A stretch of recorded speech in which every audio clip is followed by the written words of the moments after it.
This is an iHeart podcast. Guaranteed human.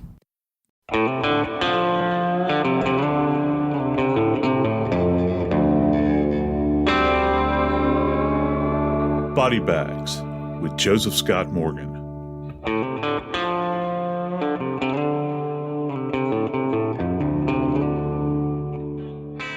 Some things in life we just accept as part of the scenery. We go about our everyday lives. We don't expect to see anything that necessarily breaks with the norm. I think ditches are that way. How many of us actually sit around and think about a ditch? You know, I guess at some point in time we've considered it, what their purpose is. Why is it that they run alongside of roads? What do they accomplish by being there? It seems as though that some people put a lot of work into them. You know, they have to lay culverts down and adjust the flow in them, try to keep them clear, and then other people just kind of abandon them. They'll be overgrown. But ditches, I would argue, they cover our nation. They're everywhere, and we never give them a second thought. But just for a moment, can you imagine going out with your granddaddy in the cold? Maybe you've waited on this day, and y'all are going hunting. And during the course of this hunt, you happen to look down into a ditch that maybe you have never paid any attention to before. And there, lying in the ditch, is a 60-year-old woman whose name is Ilene. Her body is frozen like the rest of the surrounding area. And oh, by the way, her face is missing. I'm Joseph Scott Morgan, and this is Body Bags. We've talked about second takes here, several episodes of Body Bags, over this period of time that we've been, covering death investigation, Dave, and this is one of those moments where you take a second look, a second take. It's hard to really kind of understand what a civilian might think. I guess you'd look down, and I think that the human psyche doesn't want to accept horror most of the time. I think your default position is going to be mannequin. It's not going to be 60-year-old woman with her face missing. No, if I saw a body in a ditch, I would tell my kid back in the day, that's not real. It's a dummy. And then I get ahead of it and call 911. There's going to be information told today that you might have never heard before. I've got some questions about the process that medical examiners go through to determine cause of death and manner of death, things like that. But first things first, Sam Brammer is 61. His girlfriend, on and off again, is Ilene Gowan. Yeah. And she is 60. And they have a relationship that when they're both sober, they get along and they're both fun to be around, apparently. When they're drinking, not so much. It's a Dr. Jekyll and Mr. Hyde thing going on as a couple. When they drink, they fight. I got to insert this too, and I know I've said it before. I have worked more cases over the course of my career that alcohol was a component in some of the most violent cases I've ever worked. It even outpaces, and I'm not talking about drug deals, but it outpaces other substances because it's everywhere. It is a drug. Alcohol is a drug. And so many people, unfortunately, they're enslaved to it many times. And when you get firewater on board, it's a very dangerous recipe, and it ends many times tragically, and it certainly did in this case. In this case today, Sam Brammer and Ilene Gowan, again, on and off again relationship because of the alcohol. And when Ilene was reported missing by her daughter on February 15th, on the 26th, Ilene Gowan's body, without a face, is found in a ditch. And there were two things. One, frozen all the way, and decomposition. These Yeah. are two things that are mentioned as why the medical examiner could not determine a cause of death. I want you to be able to tell me how it's possible to have somebody found in a ditch in 2023 and you come back with, I don't know how the person was killed or Right. died. I don't see how that's even possible, but I watch way too much TV. People throw around the word nuanced a lot nowadays. It seems like everything's nuanced. This is the definition of nuance. Okay. When you think about it and trying to put the science with what your eyes are telling you as an investigator and you're there, and certainly what your eyes are telling you back at the morgue. And I think that it's important that we explore this today because this case in and of itself, there's a lot of mystery that surrounds it because this woman to wind up in this state, and I mean her physical state at the time that she was discovered, you know that there has to be a history here. And particularly when you consider that she appears to be just discarded. And that's another thing, that this idea of the ditch, isn't it something how you'll drive down the road and it really catches the eye when you see that people have kind of discarded household garbage off in a ditch. They either maybe it blew out of the back of their vehicle, or maybe they just said, wait, no one's looking. I'm going to grab the bag and I'm just going to throw it out there instead of going to a dumpster or waiting, for trash service to come by. And they just discard it because it has, Dave, no value to them.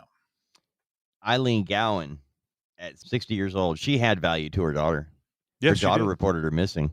Yeah. Not her on again, off again boyfriend. He didn't report her missing. They had been living together, and there was a dispute over a safe. Right. Ilene Gowan has a safe, and it has $1,500 in it. Sam Brammer and Ilene Gowan get into a fight, and Sam Brammer kicks her out of the apartment. Apparently, it was in his name. So he kicks her out of the apartment, but he holds the safe hostage and says, I'll give it back to you when you give me the $300. She leaves the apartment and goes missing. Sam Gowan doesn't report her missing.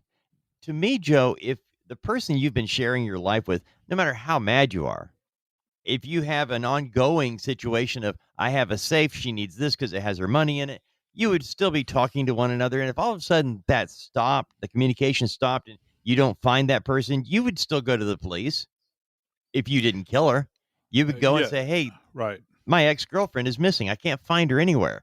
But he doesn't. It's Ilene Gowan's daughter that actually reports her missing on February 15th. 11 days later, on the February 26th, her body is found. She is dead in a ditch, and her face is missing. When you find the body in this condition, what does it tell you? What it tells me is that there is obvious disregard for the remains. Now, that disregard can take the form of a fellow human being that may have had at one point in time been able to care for the person and they no longer cared for them.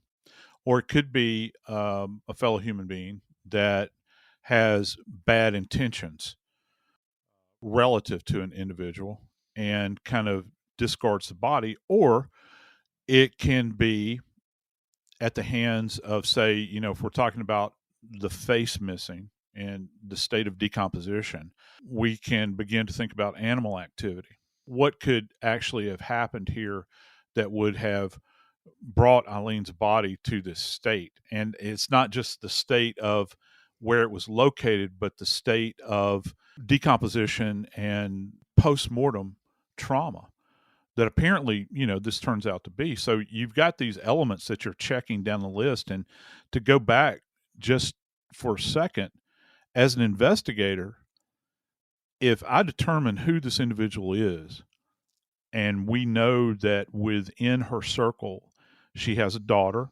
who checks in with her regularly, who cares about her mama. And then we have Brammer, who let's face it, she's been domiciled with for some time, on again, off again. Why hasn't someone taken the time to report her? Particularly, look, if you have adult children, your adult children are not going to know where you are at all points in time along the continuum. Your lover your housemate, however you want to frame it, common law, I don't know. They do have an awareness, and there is an expectation of accountability.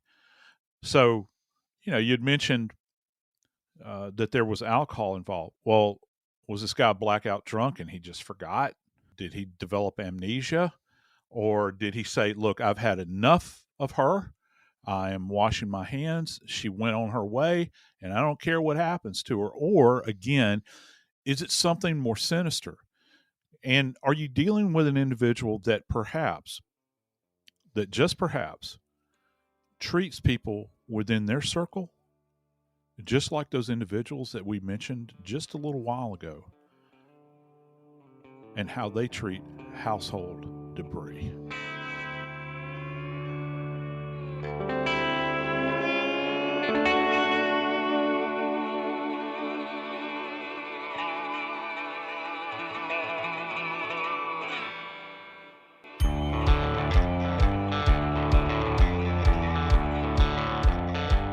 It's one thing when you're looking for somebody that's missing, trying to track them down. If they live in a large metropolitan area, but that's not the case here today. We're talking about Council Bluffs, Iowa. It's agriculture. It's people, the kind of salt of the earth type folks that have lived there for generations and generations. It's not necessarily a place, say, for instance, if you were running away, that you would go and disappear. You're going to stand out. And so, conversely, if you look at this relative to an individual that resides there and they go missing, you have to think, well, where in the world, in this little slice of the world, could she be? Where is Eileen? And and it wasn't until that fateful morning when this young man, was with his grandpa, and he looks down the ditch and he finds her decomposing in the ditch, and her face is missing. In Council Bluffs, Iowa, it's very cold. Iowa's a cold place, and we're talking about middle of February here when she goes missing. But the part that hit me, Joe, is that they said there was a problem with determining cause of death because of decomposition and the fact that she was frozen. I thought cold would prevent decomposition, first of all. Is that not the case? It does. And decomposition, contrary to what people think, and we had, like, in the last facility I worked at, we had the cool room, which is where we kept bodies, and then we had a freezer. Two different things.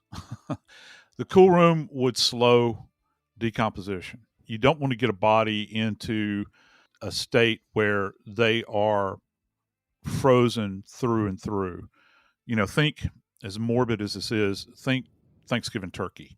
If you buy a turkey, before you can do anything with it, if you don't buy it fresh, you got to let it thaw. When you begin to think about Eileen's case, when the pathologist had gone on to mention, when she's referring to the autopsy, that the body, now get this, the body was still frozen when they started the autopsy. Decomposition it's not necessarily ceased. It's kind of, the progression is retarded in a sense that it slows it down to the point where at a cellular level, those elements that are involved in the process of autolysis, where the body is actually kind of consuming itself, autolysis, where the body is actually kind of breaking itself down at a cellular level, that it really stems it to the point where it knocks that down, that process. The body is still decomposing, but it has slowed the process down greatly. Even in these frozen circumstances. In Eileen's case, one of the things we look at relative to decomposition, we go back and look at the weather, particularly with outdoor cases. And I've talked with people at the weather service for a number of reasons. Everything from dam releases to waterfall to temperature changes. And prior to the last time she was seen, the weather had been not freezing, it had been above freezing. So when she would have been placed in that ditch, her body would have begun to decompose at that point in time.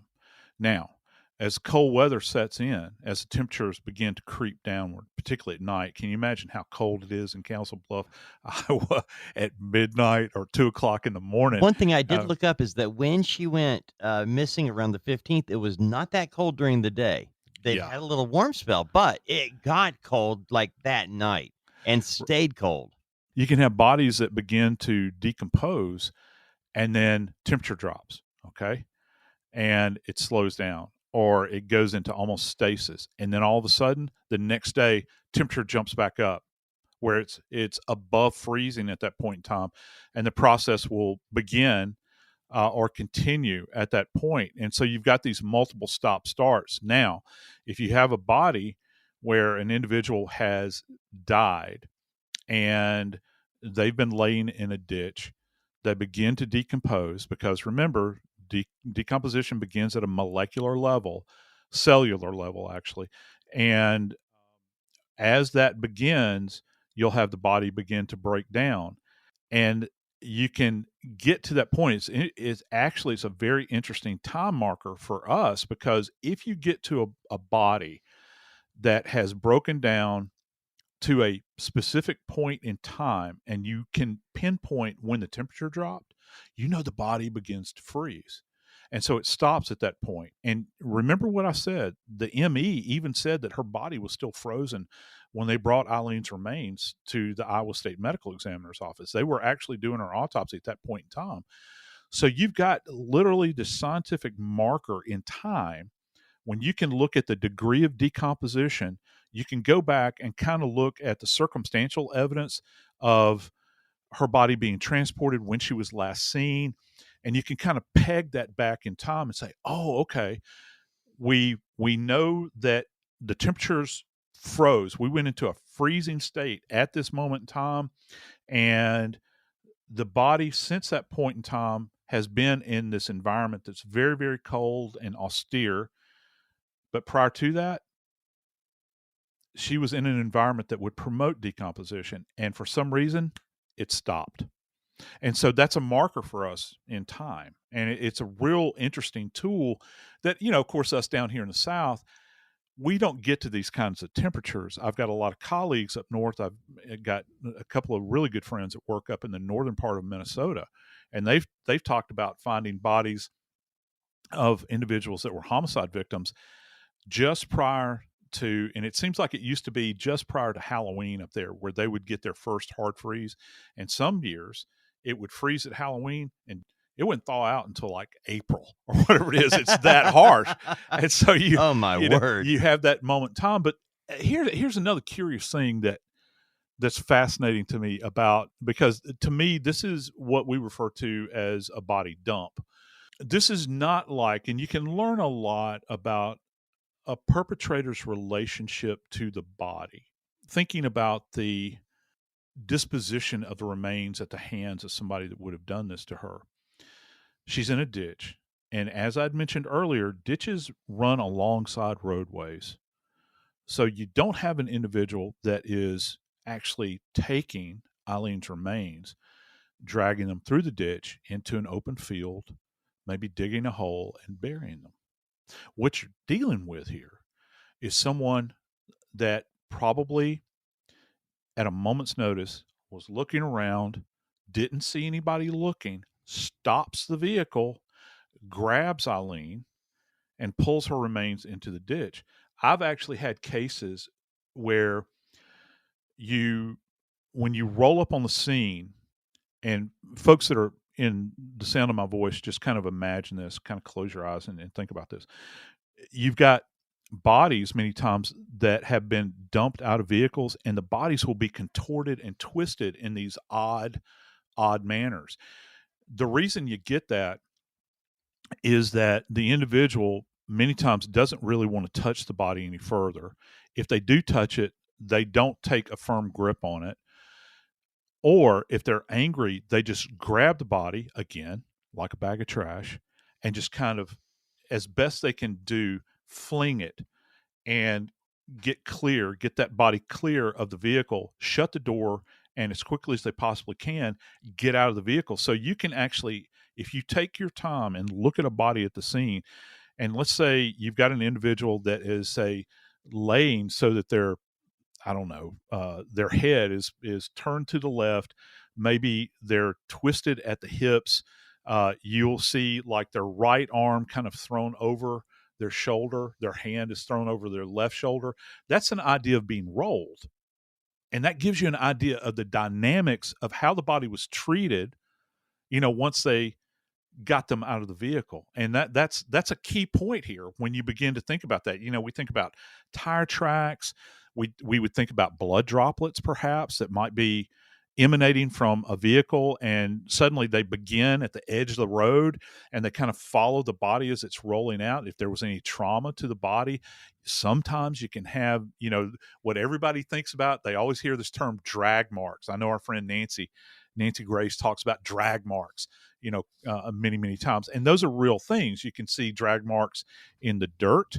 You can also see blood leaving a trail behind, almost like a dirty old mop, and that's coming from the body. That's evidence of movement. And that's one of the things we think about relative to dynamics of bodies. Well, Joe, when investigators are out and they find a body, do they call you right away and say, hey, we don't know what's going on here. Can you get out here and take a look? Or do they start drawing diagrams, taking pictures, and then pick up the body and go? What's that process? Because the reason I ask, in this particular case where you have a body of a person who's been missing for 11 days, I have to wonder what help it would be to get your opinion, seeing where she's laying, where her body, in the exact position her body is found, that might be helpful for the investigation, not just determining cause of death, but actually who did it and why. That's an interesting question, particularly as it applies to Iowa. And I'll tell you why. Iowa has a state medical examiner's office. They don't have coroners up there. And they've got a very good state medical examiner's office. It's existed for some time. It would be, for somebody like myself in my former practice, would there have been a medical legal death investigator that would have been able to roll out to the scene? What they would have had when first responding officers showed up, they would have had obvious access to their department's CID, which is Criminal Investigation Division. Now, in this department, you don't know if they have, many times in smaller departments, they won't have pure homicide detectives. They will have what they refer to, I've always loved this term, they will have detectives that are called crimes against persons detectives, and they're kind of a one-stop shop, and they're spread thin, trust me, particularly if the tempo picks up relative to crimes, but they'll cover things like rapes, assaults, homicides, those sorts of things. And they're kind of, just think about anything that harms anybody, they're going to be on it. So at minimum, they would have had a CID representative out there that would have taken the lead in this particular case. If the ME investigator is available, they will come out, and it's always best, Dave. It's always best if we can put our eyes on the body at the scene, because remember, the medical examiner, the pathologist, in most cases is not going to come to the scene. I know I say this a lot, but it needs to be emphasized, because there's so much crap that has been pushed on the American public from an entertainment standpoint, where they just assume that a forensic pathologist is going to show up at the scene. And isn't it interesting, in Hollywood, the forensic pathologist that they choose always looks like they stepped right out of a fashion magazine. and most forensic pathologists that I've had contact with, they've never even picked up a copy of Vogue. So you're not going to have that. But those times when a forensic pathologist shows up are going to be the exception and not the norm. But to tell you this, there's a lot to be said for an individual that can put eyes on the scene and translate that information to the forensic pathologist back at the morgue to help them understand, particularly in a case like Eileen, where you've got her dumped in a ditch, she's got trauma, and oh, by the way, her face is missing.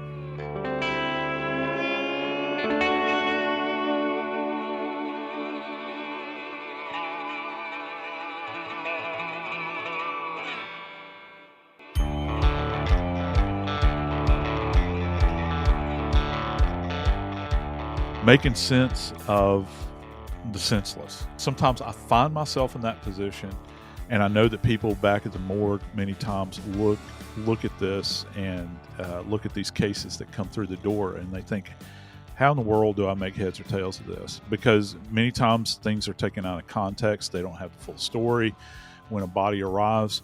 But Ilene Gowan, Dave, she did have a story, and certainly Brammer, her boyfriend, for lack of a better term, sometime boyfriend, on off. Yeah. I hate to connect the term friend with him.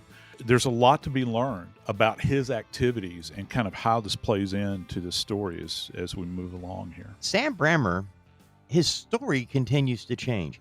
When you have somebody that goes missing, the first person you're going to talk to is the relationship person, right, closest to the victim, and get his or her story, find out what's happening. And so they went to Sam Brammer. Police talked to him 4 times.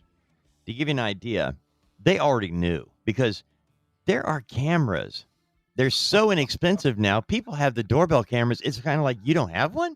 Do you have a cell phone? Right. When you say that out loud, it's like, no, I don't have. Everybody seems to have a surveillance camera of some sort. And because of that, no matter what story Sam Brammer tells, they can go to the tape. Let's find out. Because what they actually know from video, from surveillance camera footage, the surveillance video from city cameras, private businesses, show Brammer leaving the city for about an hour on February 13th. Now, I want to back up. The last time Brammer said he saw her was February 12th. Her daughter reported her missing February 15th. So here we are on February 13th, and we know Brammer is leaving town for about an hour between 9:28 and 10:28 a.m., according to the affidavit filed by law enforcement. Phone records indicated that he and Gowan were in the area of the city of Carter Lake at that time. They both have cell phones, puts them right there together.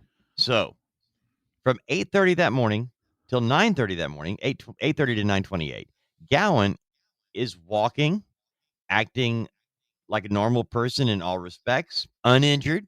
She's able to sit upright in the passenger side of Brammer's truck while they're traveling around town. They observe all this with their own eyes, police do. An hour later, when Sam Brammer's truck returns, it appears something is different in the way Gowan is now sitting while in the vehicle in the front seat of this truck. They say she is sitting or positioned in his truck. At multiple locations with different camera angles and different views, it appears to police that Gowan is now awkwardly slumped in the passenger seat.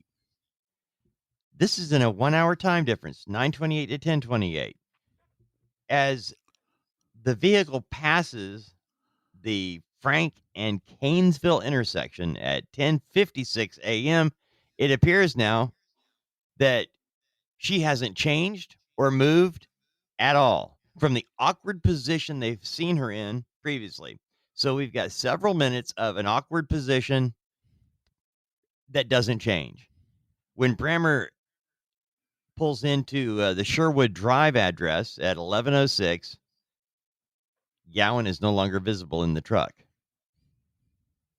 So no matter how rural the community you live in, there's video evidence following you around.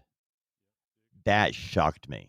That it is shocking, and we shouldn't be surprised in this day and age. But let me ask you something real quick, Dave.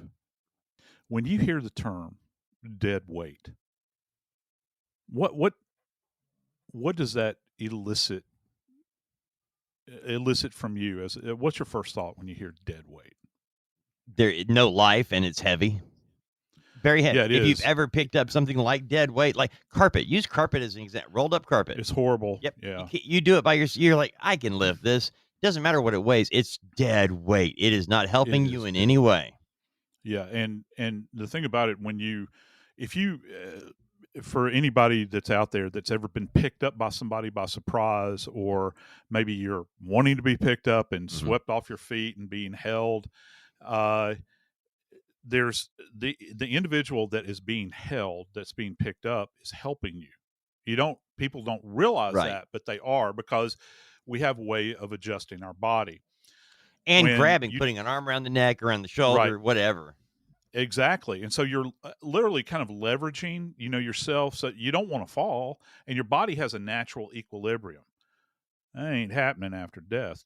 And so when you're talking about dead weight, and when you see a body that's in an awkward position, for instance, like and this is fascinating to me. I don't know that I've ever covered a case where you've got videographic evidence of a body being transported like this, where you have an anti-mortem prior to death view, and then you have a post-mortem view of this poor woman. We can only opine that that's why else would she be in an awkward position? And they say Because positioned, sitting or yeah, positioned. positioned, yeah, and that it's odd, and then poof, the next time you see Brammer in this vehicle, she ain't there. He's in and out of both sides of the car. We're talking minutes later. He's going in the passenger side, in the driver's side. He's all around that vehicle on video, and she's not there.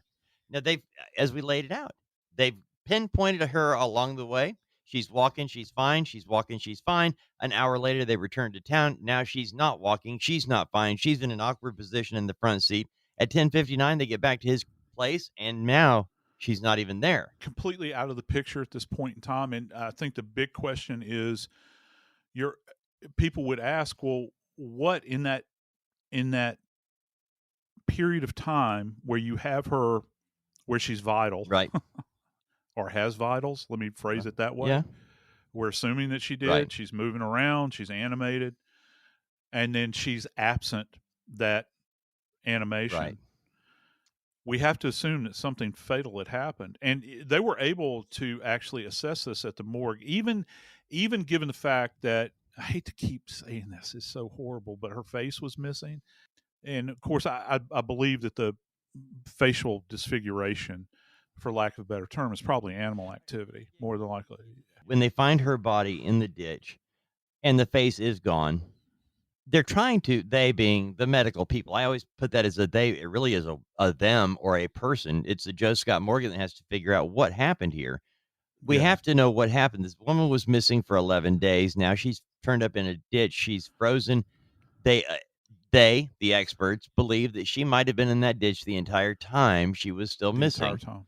Right. So her face is missing, and you believe that was caused by animals. What condition is her body, and what could they tell with Ilene Gowan, her 60-year-old woman?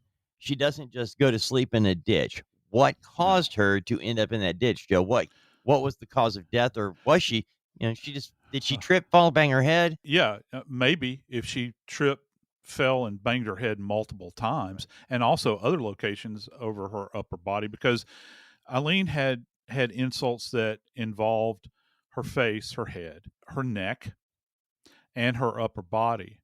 And you've got these kind of contused areas, which fancy term for bruises, right?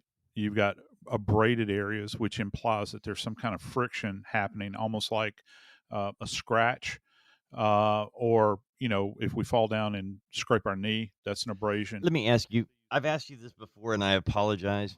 If you hit me in my arm, and I have a heart attack a couple minutes later and die, but you hit me hard enough that it would normally cause a bruise, but a bruise takes time to develop, would a bruise continue to develop after death? If you hit, nope, it does. It stops right then. It's going to freeze at that moment in time in the status that it was in when you were struck. And so there's a progression. When you're struck in life, the initial color is red, and then it progresses on out through our color changes that we've talked about before, because we grade these things. So yeah, I mean, if you've got receding bruises, like, people have seen these ghastly yellow and green colors, at that moment in time, that's going to stop. It's not going to continue to develop, or certainly it's not going to resolve either. Right. It's there. It's not going anywhere. So you're going to be able to appreciate that. And one of the things that the ME was tasked with here, and she had a real difficult time, I think, and it's no fault of hers because she's dealing with a decomposing body. But, when she got her initial assessment was that she had left the manner of death undetermined, which our manners, screaming, are like homicide. Right. You're thinking, now, how she wound up here, unless she's thinking she's got this trauma to her body, which in fact she had almost like they're describing it as an L-shaped laceration to her head, which gives you a sense that maybe she was struck with something. So I don't know if she's initially thinking, okay, perhaps, since she's in a ditch and this does happen, she's struck by a vehicle and tossed over, and the person just drove off. Maybe they weren't aware. Maybe they thought it was a deer that they hit and they just kept on going because she didn't have anything to necessarily hang her hat on at that point in time. She's trying to be as objective as possible. Now, the police had seen marks on Eileen's neck, which they thought was a sign of perhaps a strangulation or maybe a ligature strangulation. But the ME at that point in time said, "No, I don't concur with that. I don't believe it." And this is a very interesting case, Dave, because Brammer, who is eventually charged in this case, not just with a homicide, he's charged with let me just throw this out there to you, abuse of a corpse. So they have a sense about what this guy has done. The ME could not come to a definitive conclusion at that point in time. So who do they call? Well, the authorities actually say, you know what, we're going to go try to get a second opinion. And they reached out to Dr. Michael Baden. Is that a normal thing? Is that it just seems to me to be odd, and I could be totally wrong. Is it normal It is. or standard operating procedure? No, it's not normal because you have board certified forensic pathologists. And these folks are academically and professionally qualified to make these determinations. But this is an example of the police pushing this issue because they knew circumstantially what Brammer was up to, I think. And plus, you made a great point talking about the videography here. They got this guy Right. cold on tape transporting her body, and then poof, she disappears. And the last time her physical remains are seen, she's contracted in some way, laying in we don't really know, but she's in this odd position as they're passing by the CCTV. They know something's up. So I'm sure that they probably went to the pathologist for Iowa and said, look, we're going to reach out to Dr. Baden. That makes sense. And, So, Joe, that makes perfectly good sense because, all right, you mentioned they know Brammer has done this. They've got to get the proof. Okay, they know. Yeah. They know from their investigation, this is a couple that had a very volatile relationship when they drank. They know that he had kicked her out. They know there was a safe with money in it. And in their investigation, police were able, first of all, he lied to them. Okay. And this is important because Sam Brammer would give the police a statement and they would find the lies and they would call him back in and say, hey, Sam, well, we know this isn't true. Can you tell me what happened here? It was a constant thing. He actually met with police 4 different times because when he would come in and tell another lie to cover, it was just current facts. Well, one thing investigators focused on with Brammer, knowing he was lying, they already knew something else. That 2 witnesses who spoke to police said that before her disappearance, Gowan had been kicked out of the apartment she shared with Brammer and that Brammer had been holding her personal safe containing $1,500 until she paid him $300. Police noted on February 15th, Sam Brammer deposited $1,500 into his bank account. Now, she is reported missing that day on February 15th. On the 15th, she hadn't been seen in a few days. That was the part of this that actually matters because the day we were talking about that she was seen in the awkward position and all that was a couple of days before the 15th, was the 13th. And now we have a woman who is frozen. Her face is missing. You say that's from animal life. And that makes sense, actually, because isn't that what animals go after, the available tissue that is exposed? Right. When she was found, Dave, she was still wearing the same clothing she had last been seen alive in. And I think it's not like she had run off, as they say, and she had a change of clothes with her. No, the last clothing she had actually been witnessed wearing in life, she was still adorned in those clothing. when she's recovered out of that ditch. And that's an important piece to this as well. Going back to the autopsy, they still had to call Baden in. And I want folks to understand, he never examined her body. Baden didn't. He didn't examine her body. What he examined were probably tissues that had been preserved. He examined photography from the autopsy, and he examined probably the images at the scene, where she was found relative to this.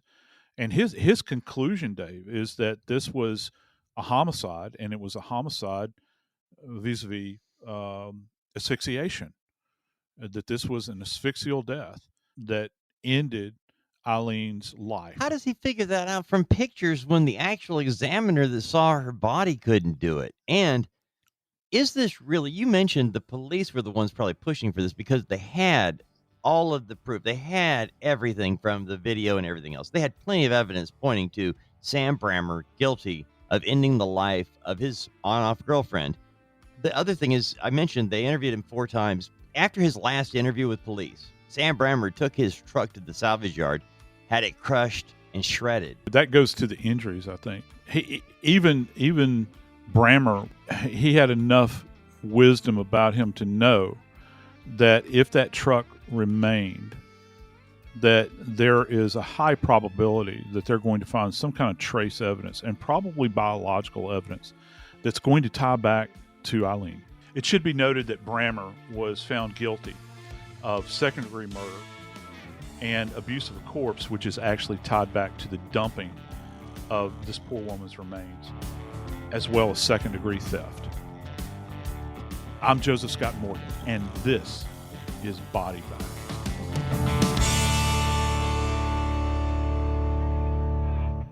This is an iHeart podcast. Guaranteed human.